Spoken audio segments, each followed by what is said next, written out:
EVM machine ଭିତରେ seal ପ୍ରାର୍ଥୀଙ୍କ ଭାଗ୍ୟ। ସରିଯାଇଛି ମତଦାନ, କିଏ ଜିତିବ କିଏ ହାରିବ ଚାଲିଛି ଅଙ୍କ କଷା।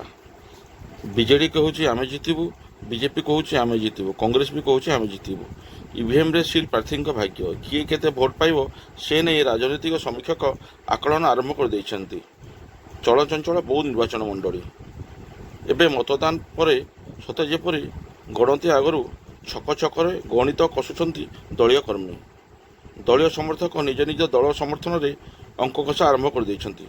କେଉଁଠି ମୋଦି ହେବାକୁ ନେଇ ତ ଆଉ କେଉଁଠି ବିଜେଡ଼ିର ମାଗଣା ବିଜୁଳି ବିଲ୍କୁ ନେଇ ସବୁ ଖଟିରେ ଚାଲିଛି ଚର୍ଚ୍ଚା।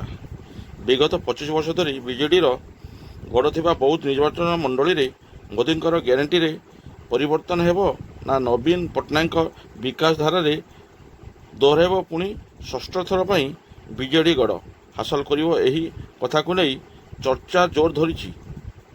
ବହୁତ ନିର୍ବାଚନ ମଣ୍ଡଳୀରେ ଚଳିତ ନିର୍ବାଚନରେ 80% ଊର୍ଦ୍ଧ୍ୱ ମତଦାନ ହୋଇଥିବା ବେଳେ ବିଜେଡ଼ି ଓ ବିଜେପି ମଧ୍ୟରେ କଡ଼ା ଟକ୍କର ହେବା ନେଇ ଚର୍ଚ୍ଚା ହେଉଛି। ବୌଦ୍ଧରୁ ବୈଦ୍ୟନାଥ ସାମଲଙ୍କ ସହିତ ହରଭଙ୍ଗାରୁ ଚିତ୍ତରଞ୍ଜନ ସିଂଙ୍କ ରିପୋର୍ଟ, ମୋ ଜିଲ୍ଲା ଖବର।